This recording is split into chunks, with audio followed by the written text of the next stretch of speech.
different things, so many different elements to the environmental movement. And one of his friends determined that it would be a great idea if we could preserve this huge piece of property along the bayou and name it after him. So Ham Ginsbard is someone who is really the person that is instrumental in the fact that we have this big, beautiful wildlife refuge right here in Pasadena, Texas. Hannah brought the governor of Texas down. You can see him in the cowboy hat there. That's Preston Smith standing in Bay Area Park, probably in about 1968 or 70. I was about the age of these kids here.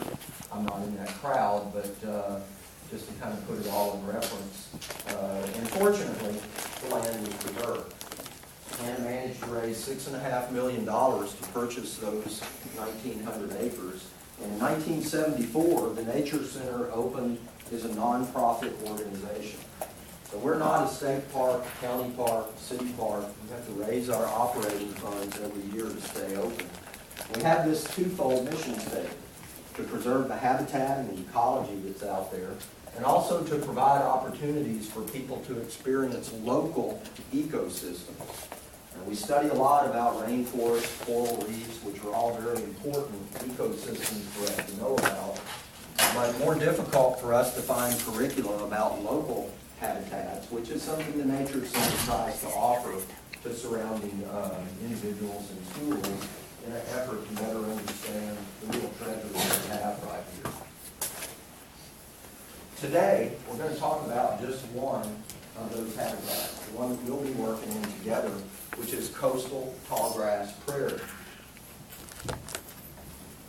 Prairies are a plant community dominated by grass. And when you think about prairies, you see them in your mind. This is probably the image that comes to you: a grassland. Well, it turns out that these grasses are a little bit different than the grasses that live in your backyard. Thank goodness you don't have to mow that with your push mower. Tallgrass prairies are as tall as you are, somewhere between 4 and 7 feet tall. So they're very appropriately named in that fashion.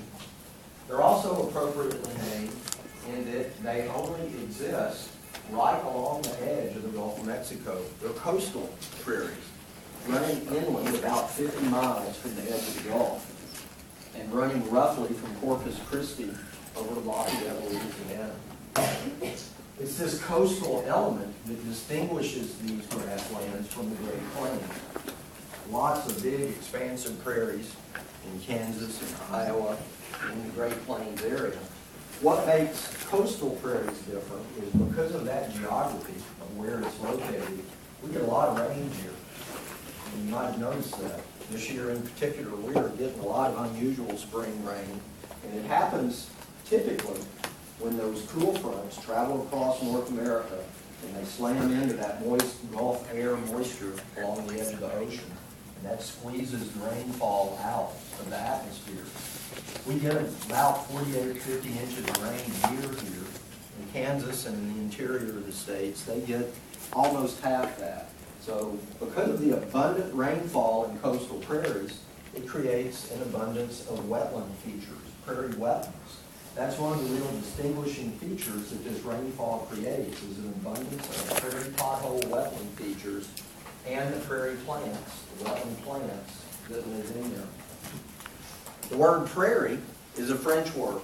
Our early French explorers headed west across North America encountered this landscape, and it reminded them of the word for home in France that translates to meadow.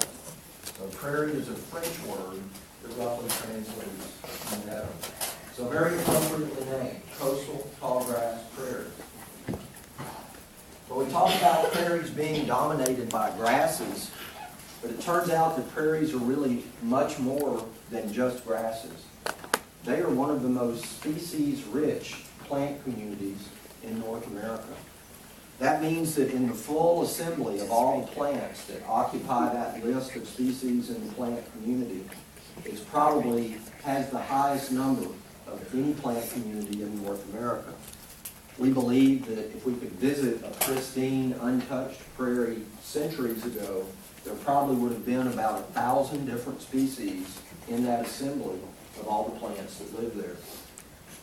And they're composed, in addition to grasses, these beautiful blooming wildlife. wildflowers. So in the beginning of the growing season, just about now, these flowers begin to emerge. They make their flowers, they set their seeds, they decline, and then through the entirety of the growing season, they're continually replaced by a different member of that plant assembly, creating these beautiful landscapes. Prairies are incredibly beautiful. We also have to note that because of the fact that prairies were so abundant when Texas was being formed, whenever we look at a Texas map, we see the township names dotted across that Texas map with names like Grandview, Prairie View, these whole array of different township names that when settlers first occupied them, this is what they saw. And in fact, they were so vast that the settlers described traveling across those prairies very much like being at sea. If you think about your American history in your mind, the travelers headed west in the prairie schooner. Well, schooner is really a boat. It's not a wagon, but because when you leave town in your schooner, you couldn't see houses, you couldn't see trees, those settlers would describe their experience very much like they had lost sight of land, is what many of the Germans would have written. Are these pictures taken in Armand, Bayou? Every picture you see today is taken of Armand Bayou Nature Center. So as they continued to travel, oftentimes these landscapes were so vast, they would move in a big circle, become lost, and find that they had come back on their own track. So huge areas of coastal tallgrass prairie. Also incredibly beautiful areas. Well, we're starting with the history of prairies. I'm going to read you a small excerpt out of one of my favorite books. It's called Explorers, Texas. And it has chapters and passages from people who have encountered different Texas landscapes for the first time, whether it's longleaf pine forest or Matagorda Bay for the first time. But I'm going to read a couple of paragraphs out of an encounter with a traveler headed west across one of these prairies where he first sees it. It's from the 1860s, and it goes, "The gaiety of the prairie, its embellishments, and the absence of gloom and savage wildness of the forest all contribute to dispel the feeling of lonesomeness which usually creeps over the mind of the solitary traveler in the wilderness. Though he may not see a house, nor a human being, and is conscious that he is far from the habitation of man, he can scarcely divest himself of the idea that he's traveling through scenes embellished by the hand of art. The flowers, so fragile, so delicate, and so ornamental, seem to be tastefully disposed to adorn the scene. The groves and clumps of trees appear to have been scattered over the lawn to beautify the landscape. And it's not easy to avoid that illusion of the fancy which persuades the beholder that such scenery has been created to gratify the refined taste of civilized men. Europeans are often reminded of the resemblance of this scene to that of the extensive parks of noblemen, which they've been accustomed to admire in the old world. The lawn, the avenue, the grove, which are there produced by art, are here produced by nature. Prairies are incredibly beautiful landscapes. That's one of the real values of a discussion like this, is it enables us to see prairies through the entirety of their growing season, and not just having a snapshot, which is what you guys will get when you're out there just for a few hours working on the project.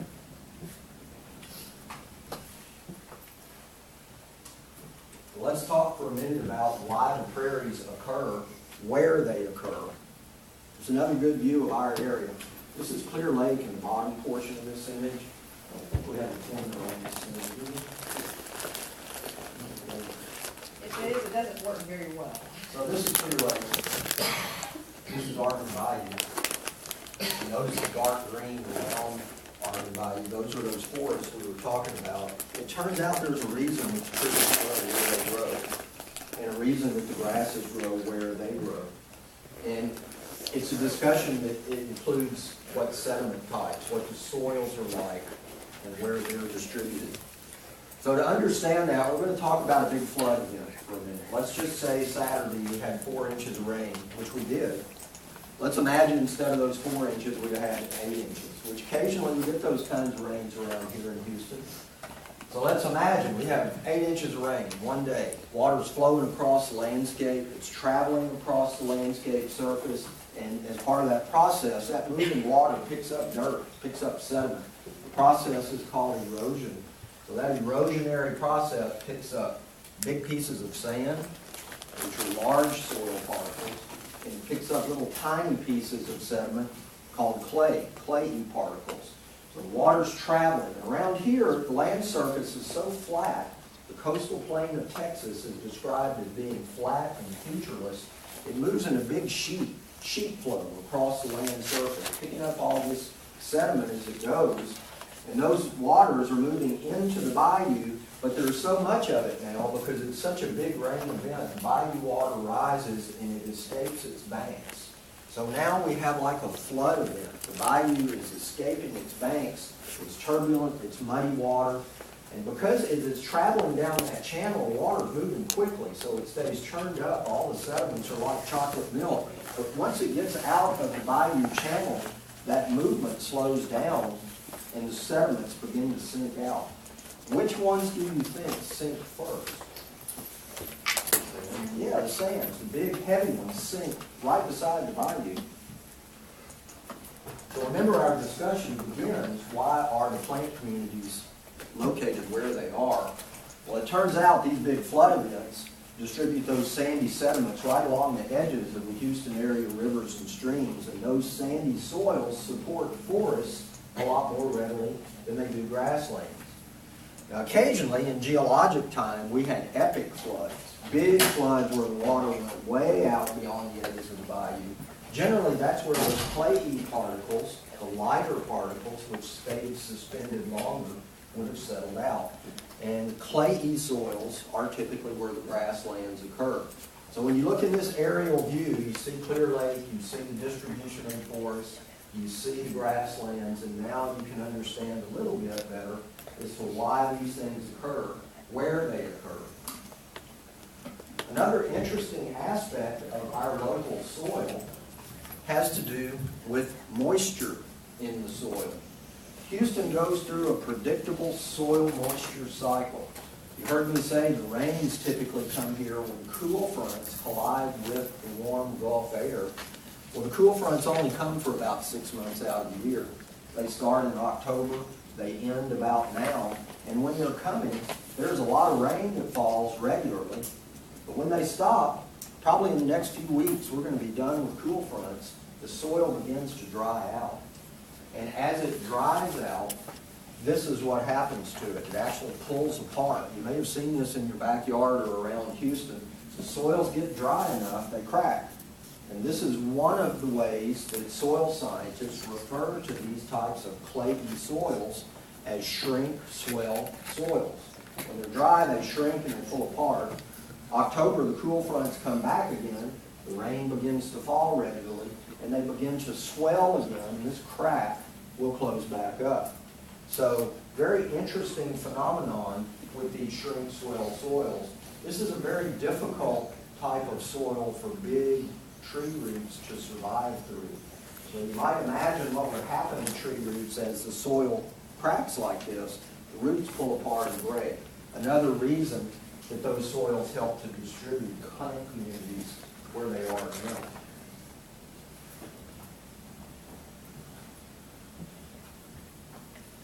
So the season changes. The rain comes back again in the fall, in October, November, and the opposite effect of shrinking and cracking occurs. That rainfall falls on the soil surface, and those clays, when they are swollen, are virtually impermeable. Impermeable is a term that we use for water not being able to travel downward. If you were in Austin, land's very sandy, the water travels so far down in the ground, it actually recharges their aquifers underground. But clay is so effective at stopping water, we actually use clay to line the pits of Superfund sites when we don't want toxins to drift downwards into the water table. So as the rain falls in the fall, October, November, those clayey soils swell shut and the landscape becomes super saturated. That means there's so much water actually staying on top of the ground. And it creates an abundance of these wetland features. And we were talking about how coastal prairies were different. In the wintertime particularly, if we have a hurricane or a major rain event, typically it's the wintertime that these prairie wetlands are full of water. They're important to talk about because they have a number of benefits to humans and to wildlife. Particularly to wildlife, they're beneficial to amphibians in our area. Remember, they dry up frequently. They're here today, gone tomorrow. So when they're full of water, this is an excellent reproductive habitat for amphibians. Amphibians lay their eggs in water, different than reptiles, lay their eggs on dry ground. And if you're an amphibian in search of a place that your offspring are not going to be eaten by a predator, particularly fish, this is a great place for them. Because the ponds dry up, these wetland features are ephemeral, here today, gone tomorrow. Fish typically don't live in it. And as a result, it's a great reproductive habitat for those frog eggs to grow to maturity without being eaten by a fish. The other thing that these wetlands do is help improve water quality in Galveston Bay. Let's travel back in time to that 1960 image where there was nothing in the watershed, virtually nothing. Those prairies probably would have had hundreds of thousands of wetlands that looked like this in those 60 square miles. And as the rainfall would fall on that prairie landscape, these prairie wetlands would fill up and the water would be held there. And because it was there for a period of time, the prairie plant community could absorb toxins that were in the water. It could absorb nutrients that were in the water. And because the water stops moving in these wetland features, the sediments that were picked up by erosion would settle out to a certain degree. All of those factors contribute to improving the water quality in Galveston Bay. So these wetland features play a critical role in helping to improve water quality, which helps me because I like to eat the fish and the shellfish that come out of Galveston Bay. So wetlands such as this play an important role in the water quality of that area that's right next door to us. Maybe of most critical importance is what it does to help offset flooding issues in Harris County. Now imagine that 1960 image. Imagine we have that big rain event that we've been describing. And imagine it falls on that 1960 prairie that is filled with 100,000 of these wetland features. The rain falls. This now works like a sponge, literally. It soaks the water up, it holds it, and then it slowly releases it back into the bayous, rivers, and ultimately Galveston Bay. Now, let's fast forward. Let's go from 1960 to 2015, and that image that we looked at today is almost entirely composed of rooftops, roadways, large parking lots. And you remember the term impermeable? Those are impermeable surfaces. So we have a 6-inch rain event today. All that same rainfall hits those impermeable surfaces, and it is very quickly ushered into the bayous and creates a big pulse of water and a flood event, which may escape the local ditches, streams, and bayous and enter our homes. So these types of wetlands, when they're left in place, help to mitigate that type of flooding scenario. And increasingly, Harris County Flood Control is creating big detention ponds which mimic this exact same thing. Pasadena, they're all over the place. That's actually a Pasadena ordinance, is that if you have a big piece of property and you're going to cover it up with a roof and a parking lot, you've got to dig a detention pond. I'm sure you've seen these around here. And they mimic and replicate the effects that these historic wetlands would have once done. So, prairie wetlands play a number of important functions and values for us if they're preserved. Well, as the season changes, beginning October, November, we come back into fall, the cool fronts return, the hot summer is behind us. How does this prairie image differ from the one that we saw with the man standing there?